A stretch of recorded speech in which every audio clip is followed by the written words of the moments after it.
অনিন্দিতা আমেরিকার টেক্সাস থেকে আপনাদের সবাইকে আবার লিভিং মাই আমেরিকান ড্রিমের নতুন আর একটা ব্লগে স্বাগত জানাই। আর হ্যাঁ, ব্লগের শুরুতেই কিন্তু সবাইকে জানাই সরস্বতী পুজোর অনেক শুভেচ্ছা। আজ শুক্রবার আর সাধারণ একটা কর্মব্যস্ত দিন।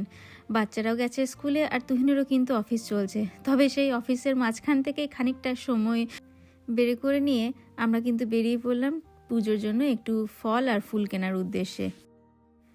যদিও আমরা কিন্তু এখানে পুজোর বাজার করলাম, কিন্তু লোকজন কিন্তু এখানে বাজার করছে আগামী কয়েকদিনে যে এমার্জেন্সি আসতে চলেছে টেক্সাসে তারই জন্য। চারিদিকে দোকানের একদম মানুষে একদম ছয়লাভ। তো যাই হোক, খুব অল্প সময়ের জন্যই গেছিলাম দোকানে, কয়েকটা দরকারি জিনিস কিনে নিয়ে এবার বাড়ি ফিরছি।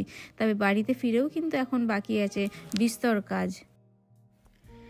সরস্বতী পুজো বলতেই কিন্তু মনে আসে প্রথমেই খিচুড়ির কথা। আর এই প্রত্যেকবার সরস্বতী পুজোতে কিন্তু আমি চেষ্টা করি আমার বাপের বাড়ি আর তার সঙ্গে শ্বশুর বাড়ি দুদিকের দু রকম নিয়মই বজায় রাখা। আমাদের বাড়িতে কিন্তু এই সরস্বতী পুজোর দিন একটু খিচুড়ি হওয়া যেরকম হতো, ঠিক তেমনি শ্বশুর বাড়িতে কিন্তু সরস্বতী পুজোর পরের দিন হতো শীতল ষষ্ঠী। তাই দুটোকেই কিন্তু আমি মেনে চলি এখানে। তা আজকে যে খিচুড়ি বানাচ্ছি তার সঙ্গে একটু বেগুনি ভাজলাম আর তার সঙ্গে একটু পায়েস করেছি, সেটা ঠাকুরের ভোগ দেব আর সেই ভোগটাই কিন্তু লাঞ্চে খাবো। বাচ্চারা কিন্তু স্কুল থেকে আসার পরেই আমি পুজোটা করেছিলাম, কারণ চেয়েছিলাম ওরাও যাতে আমার পাশে বসে একটু পুজোটা দেখতে পারে। সারাদিনের স্কুলের ক্লান্তি, তার মধ্যে আবার একঘেয়ে মন্ত্র শোনার ক্লান্তি, দুটোই কিন্তু রয়েছে। তবুও কিন্তু বাধ্য ছেলেমেয়ের মতন পাশে বসেছিল আমার। তবে রনর কিন্তু দৃষ্টি ছিল খাবারের দিকে, কারণ স্কুল থেকে এসে তো এখনও পর্যন্ত খাওয়া হয়নি, তাই খিদে কিন্তু সবারই পেয়ে গেছিলো। তো যাই হোক, সবাই মিলে খুব সুন্দর করে আমরা পুজো করলাম, একসঙ্গে পুষ্পাঞ্জলিও দিলাম আর তারপরে একসাথে বসে ভোগও কিন্তু খেলাম। সরস্বতী পুজোটা এবছর কিন্তু খুব ভালোই কাটলো আমাদের। তবে এখনও কিন্তু অনেকটাই বাকি আছে, কারণ এরপরে তো শুরু হতে চলেছে আজকের প্রধান যে আকর্ষণ, সেটা হচ্ছে শীতল ষষ্ঠী রান্না।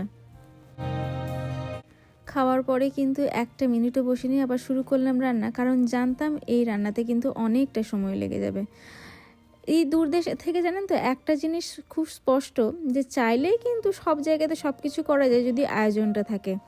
যদিও আজকে এই শীতল ষষ্ঠীর জন্য যে গোটা সবজির দরকার, সেইগুলো পেতে কিন্তু আমাকে বিশাল বেগ পেতে হয়েছিল, কারণ প্রত্যেকটা সবজি হতে হবে ছোট সাইজের আর তার সঙ্গে গোটা।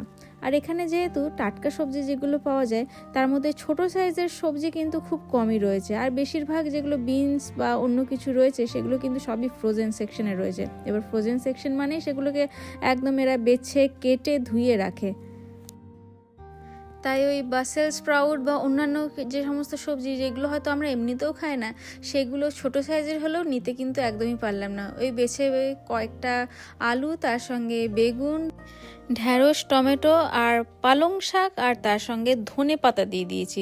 চারিদিকে এমনই এমার্জেন্সির এখন দাপট চলছে যে ইন্ডিয়ান স্টোরগুলোতে অন্য সময় যে সবজিগুলো যেমন ধরুন শিম বা মটরশুঁটি পাওয়া যায়, এখন কিন্তু সেগুলোও নেই। তো যাই হোক, যেটুকু আয়োজন করতে পেরেছি সেটুকু দিয়ে করেছি। এখন সবাই মিলে একটু দুপুরবেলায় একসঙ্গে খাওয়ার পালা। বাচ্চারাও কিন্তু আজকে আমাদের সঙ্গে ঠান্ডায় খাবে, দেখা যাক ওরা কতটা পছন্দ করে এটা খেতে। আর আজকে মেনু বলতে কিন্তু আমি একদম আমার শাশুড়ি মায়েরই বলতে পারেন জেরক্স করেছি। সেটা হচ্ছে গোটা সেদ্ধ ছিল, তার সঙ্গে একটু ভাজাভুজি, আর তার সঙ্গে ছিল একটু বাঁধাকপির ঘন্ট। আর তুহিনকে দিয়ে মাছ আনিয়েছিলাম সেই বাংলাদেশি দাদার দোকান থেকে, সেটা দিয়ে আজকে ইলিশের এখানে ভাপা রয়েছে, আর তার সঙ্গে একটু রুই মাছের টক। আর আগের দিনের বানানো সেই সিমের পায়েসটাও খানিকটা ছিল, ওটাও একসাথে খেয়ে নেবো। শোনো, এই যে এই খাবারটা আছে না, ডালটা, এটা হচ্ছে মেন শীতল ষষ্ঠীর। তুই এটা নাও করতে পারিস, তুই খালি ভাত আর এটাও করতে পারিস। কিন্তু মানুষ এগুলো কেন করে বলতো?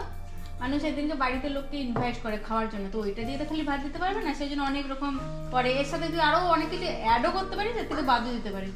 কিন্তু এইটার মেন সিগনিফিকেন্স কি বলতো? Why is everything in some liquid? ওইটাই তো বলছি, যাতে নষ্ট না হয় বাবা। I cooked yesterday night, right? So these are all what? Not fresh. 6 days of spring. হ্যাঁ, কিন্তু কেন? This is Tradition. হ্যাঁ ট্র্যাডিশন। আর এতে মেন যাই হচ্ছে ড্রামস্টিকের ফুল, সজনে ফুল। Drumstick? Drumstick is a plant. Not a chicken. ডাটা না, চিকেন ড্রামস্টিক না, এটা ডাটা আছে। তো ওই যে ফুলগুলো valuable, like for antipox, medicinal purpose. So যেহেতু এই যে স্প্রিং আসছে, মানে কি ফল আর spring is very prone to germs. এই সময় খুব বেশি করে আগেকার দিনে পক্স হতো। Pox is a type of, যেটা তোরা বলিস না কি বলে, চিকেন পক্স। ওইটা যাতে না হয় তার জন্য মানুষ এইটা খেত। লম্বা লম্বা ডাঁটাও জানে তো।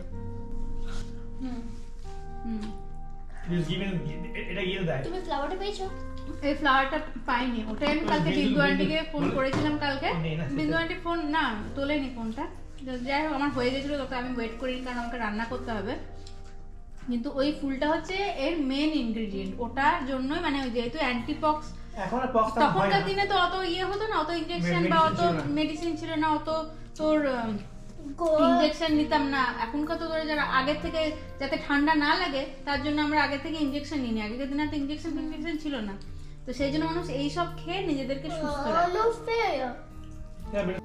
একই শনিবার, তার মধ্যে আবার খাওয়া দাওয়ার সাথে সাথে এত গল্প গুজব, সত্যি মনটা তো ভরে গেছে, তার সঙ্গে পেটটাও ভীষণ ভরে গেছে। এরপরে কিন্তু মনে হচ্ছিল না আর কোনো রকমভাবে ব্লগটা কন্টিনিউ করি, তাই এরপরে সবাই মিলে বসে কিন্তু বেশ আনন্দ করেছিলাম রাতটা। হাফ প্যান্ট পরে যাচ্ছে রে, ওরে বাপরে -9।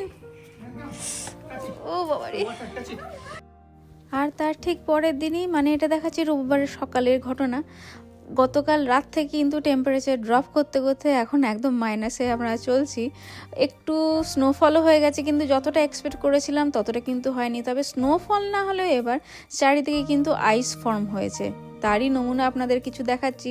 তুহিন তো দেখলেন বেরিয়ে গেছে ক্যামেরা হাতে বাইরে।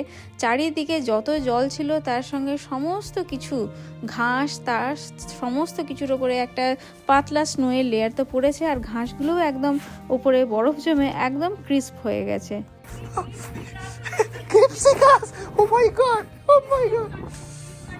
এটা বড় দেখে নেছি।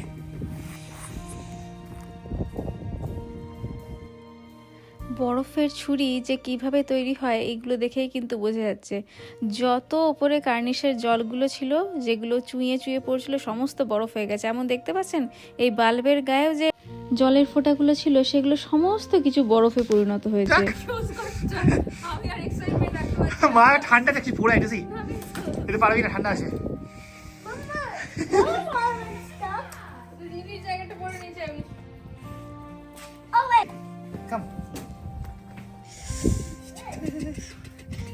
এরপরেই তো মানুষ আইস স্কেটিং করে।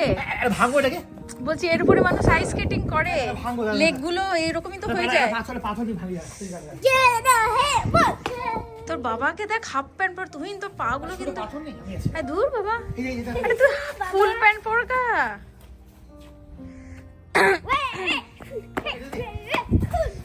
সব চলছে এক্সপেরিমেন্ট।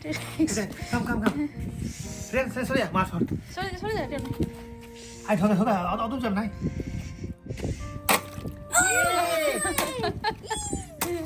ওপরে লেটটা পুরো বড় হয়ে গেছে রে। ঠিক আছে, হয়ে গেছে এক্সপেরিমেন্ট। সে আবার খানিকক্ষণ পরে আসবে, আবার হয়ে যাবে। Come this one, come see see রনর মজাটা দেখে। এগুলো কি খাই বাবারে, রনু দেখি মজা পাচ্ছে, দেখ রেহান হাতটা ভিজে যাবে। ছেড়ে দে। ওই একটা দিয়ে দিছি। এই ঘাসের উপর কিন্তু স্লিপারি হয়। ওরে বাবারে, পুরো খচ আওয়াজ হচ্ছে। পড়ে যাবি রনু, পড়ে যাবি তুই।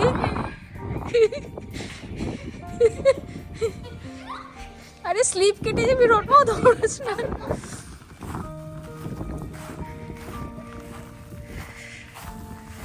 ও মা, আরে বাবারে, এইগুলোই হচ্ছে বরফের ছুরি, আরো লম্বা লম্বা হয়। গাছে থেকে বাবারে, গাছে এগুলো পটগুলো পর্যন্ত দেয়। ও মা, এই তো বড় বড় ইয়ে দিদি। ওই তো বলছি এগুলো হচ্ছে বরফের ছুরি। এইটা দিয়ে কিন্তু মনে হয় যে বোমকেসের। বাবারে, আমার পেগি মার্টিন কেমন আছে রে? ওই তো রিনি খেতে আবার চলে এসছে রে। Oh my god, look at my Peggy Martin, পাতা পুরো বড়। ওরে বাবারে, আমি পালালাম। কি মরে যাবে রে বেচারা। ওরে বাবারে বাবা। রবিবার টেম্পারেচার নেমেছে -9-এ।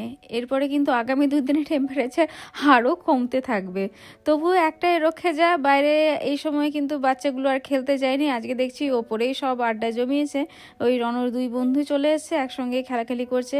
একবার যদিও বলেছিল জানেন যে মা বাইরে খেলতে যাব, আমি একটা ধমক দিয়ে ঘরে ঢুকিয়ে দিয়েছি। আর আপনাদেরকে একবার বাইরেটা দেখায়।